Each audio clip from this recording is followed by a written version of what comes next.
Hi guys, so today we're back at Hustle and Strength and Conditioning. We're going to show you bench press. I know we've done bits of this before, but it's been a while, so just a few pointers. Don't have your grip too wide. The wider the grip is not bigger the chest, a bit like back. We're trying to contract the chest, so the grip wants to be fairly close. I've had a couple of people message me over this. You don't want the grip too close, so you're not coming in from shoulders. If you're coming in from shoulders, the arm's going to start coming in towards you, which is not what we want.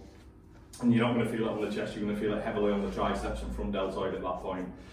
So, a little bit about shoulder width, straight out in front. If you squeeze your chest together, you'll feel the contraction point. As soon as it's starting to squeeze, that's about where your grip wants to be.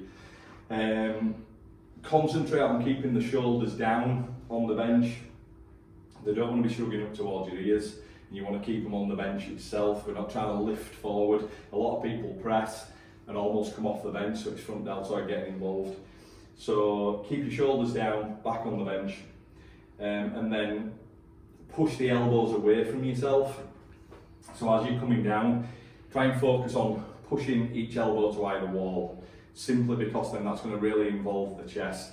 If we're coming underneath, the deltoid and triceps are going to be way too involved, but we also don't want to be pushing the elbows so far back that we're shrugging up. In my book, I pointed out that the elbows really want to be almost pushed back.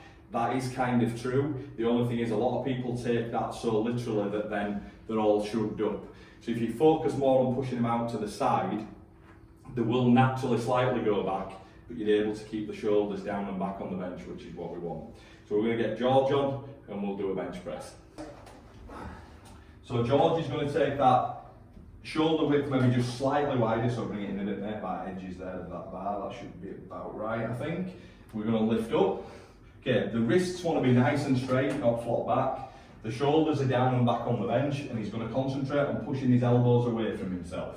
Okay, and he's going to also concentrate on keeping the bar directly above him. We don't want to be pushing forward or backwards. So he's coming down, touching the chest and squeezing up. Okay, so try and come down as slowly as you can without it stopping. Take a stop at the bottom to reduce the momentum and then squeeze up. Okay, so engage the chest first, then increase the drive. What we don't want is an explosion straight from the bottom. Push up, breathe in as you're coming down, big breath in, nice and controlled, take that stop, squeeze the chest, then drive. That's the way, simple as that. We're also, if you notice there, without him hurting his elbows, he's going pretty much to full lockout. We want that full range of motion. We don't want to be stopping at this 3/4 point.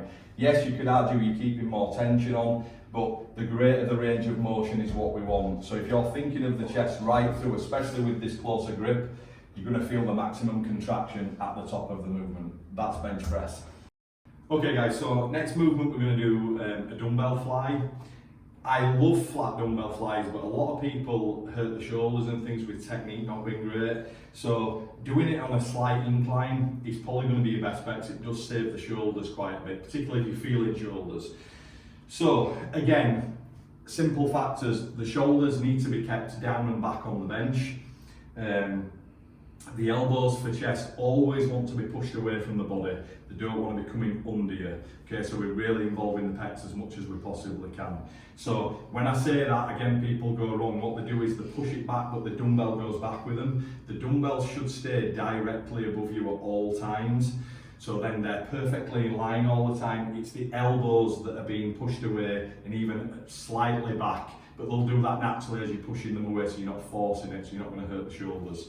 So the last point is you want to get a full stretch. The slight bend in the arm is exactly that. It should be very slightly bent, a comfortable position, but then that doesn't change. A lot of people when they fly, they bend the arms as they're coming down like that. That's not fly. That should stay exactly the same at all times. And then what you want to do is when you come up, you want to stop at that contraction point like the bench. So it'll be shoulder width maximum, because there to there we just lose everything. So just come up, maximum squeeze, and then back down. So George will come in, show us how to do a fly. So George, come on, we're going to show you how to do the dumbbell fly correctly. Okay, so his wrists are straight, remember that always on every movement, okay? We're putting a very slight bend in the arm to take the stress off the elbows. And what he's going to do now, he's going to very slowly go down. The bend in the arm doesn't change. He's pausing at stretch and then he's coming up, stopping there. The pause will not hurt you because it shouldn't be too heavy. So you're feeling that stretch and stop, then you're squeezing to engage the chest. So he's pushing the elbows away from himself, but the shoulders are down and back on the bench, drive up. So the dumbbells are directly above his chest. They are not moving forward or back. It's the elbows that are squeezing away. Good, and again. So pushing these away, pause, then crush the chest, stopping there, tension point. That's how you do a dumbbell fly. And squeeze, perfect, yep, good. Okay guys, we're gonna show you a dumbbell press. Dumbbells are not my favourite thing. Now, before I get crucified for that, they're fantastic. It's just that when you're training in the manner that I'm recommending, so you're pushing yourself as hard as you can, they can be a little bit dangerous. That's why I stopped using them at some point, simply because, as you can imagine, if you're failing, even if you've got a spotter, things tend to move around a lot. So I more moved to a machine then at that point as the weight's got heavier and heavier. So do them if you wish, just make sure you have a good spotter. And you really focused on your form, because things can go spectacularly wrong with this if you do it incorrectly. So we're going to do a dumbbell press. We're going to do it on a slight incline, a little bit like the flies. It can just be a little bit easier for a spotter and easier for you sort of to save yourself from injury a little bit when it's on a slight incline. Now, the flat bench is a great movement if it's done correctly. If you feel your shoulders too much, we're all structurally a little bit different. So you could do an incline. Decline even is fantastic too.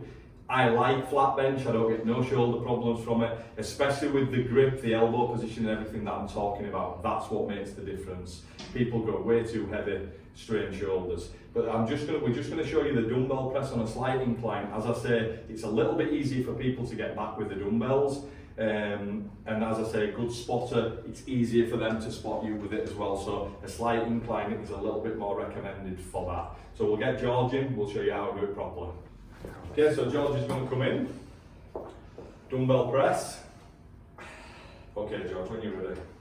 Okay, so wrists are nice and straight, his shoulders are down and back on the bench. Elbows again, push to either wall. All he's doing is squeezing the chest to move the weight up. Okay, then slowly going down, pushing the elbows away. The dumbbells will stay in the correct line once you've got used to this. It's finding the balance. Once you've got the balance, don't think of slamming them together, pushing them away. Think of the elbows, wrists straight, and squeeze the chest. And then think of slowly coming down with the chest. Again, elbows pushed away. The dumbbells will then stay in line. They need to be directly above you, so not forward or back. And again, it's where the shoulders, the elbows position, wrists are straight, and it's all pecs. And it is as simple as that. Nice and controlled, George. Stay nice and still, and squeeze through it. Perfect. That's a dumbbell press. Okay guys, cable crossover next. People do this terribly. So I have the handles fairly high up. I don't want to see this when people are stood here. There's nothing wrong with these things, so I'm not having a go at them. I'm just trying to make stuff optimal for you, okay? The handles want to be fairly high, okay? You do not want to step 3 foot in front of the machine as people do, and then they're dragging from right back here. It's not a better range of motion that, and it's putting the elbows in the incorrect position to work the chest. 99% of that's going to be front deltoid, okay? So basically, when George comes in, I'll explain the movement more because you kind of need to see it. So you're going to take the handles. You don't want to step away from it, as I say. Try and stay pretty much exactly where you are, so they're parallel onto you, okay? So your arms are exactly parallel onto that. Then what you want to do is get your body over the weight. Now, position, you can change that to what feels most comfortable for you, okay? I've done these before where I'm straight down, so I'm pretty much parallel to the floor there, or I'll come up a little bit. I actually prefer it just over some, the kind of position is that you don't feel towards the end as you're failing, the weight is lifting you back. So you need enough body weight over it so you can properly focus on the chest. The problem is if it's quite heavy, it's going to be dragging you back up, and if it pulls you back even an inch, you're going to have lost the movement at that point. So get your body weight over it just enough so you're very secure. A bit like a tricep push down, there needs to be enough body over it so then you can stay exactly where you need to be to do the movement correctly. So it's very like the dumbbell fly. The arm position again, very slight bend, should not change as it's coming backwards and forwards. And then again, the elbows push to either wall, keeping the shoulders down. A lot of people shrug up on this one as they're over. Keep the shoulders down, push the elbows away, squeeze through with the pecs, and we'll get George. Okay, so George is going to come in. The final point on this as well is when you do this, you do want to bring the handles completely together. You don't need to cross them, it's not going to create any more tension. But you want to bring them together simply because it's a cable movement, so you're not losing it at the top like you would do with a dumbbell fly. Okay, George, so don't step forward too much, just go back a little bit so you parallel on, that will do you. Then bring the body over enough so you feel like it's not lifting you up. So his shoulders are down back, his elbows are firmly pushed away with a slight bend, so he's focusing on pushing those elbows away, the arms don't bend anymore. When he feels maximum stretch, he stops, then he squeezes. And at the bottom there, he contracts as hard as he can, slowly back. So keep the body position exactly where you feel you can keep it without it moving. Then squeeze, hard as you can there, peak contraction, slowly back. Wrists are straight, elbows are pushed away as hard as you can, but the shoulders are kept down. That is all pecs, 100%. Slowly back. Very slight bend, doesn't change. Feel that stretch and stop, then squeeze the pecs hard. That's a cable crossover. One thing to add, guys, here, when you're doing this, let the handles go where they naturally go with the position of the shoulders and the elbows and squeezing the chest. People try to push them out or come underneath. They should go together naturally where the position is because of the elbows, hands and shoulders, okay? And as the pecs squeeze, they'll naturally be in the right position. That should be the same on the stretch and the contraction.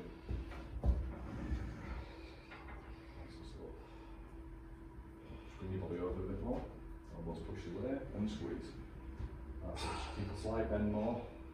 A bit more bend, right? That's it, that's it. Feel it stretch. Pause, squeeze. That's it.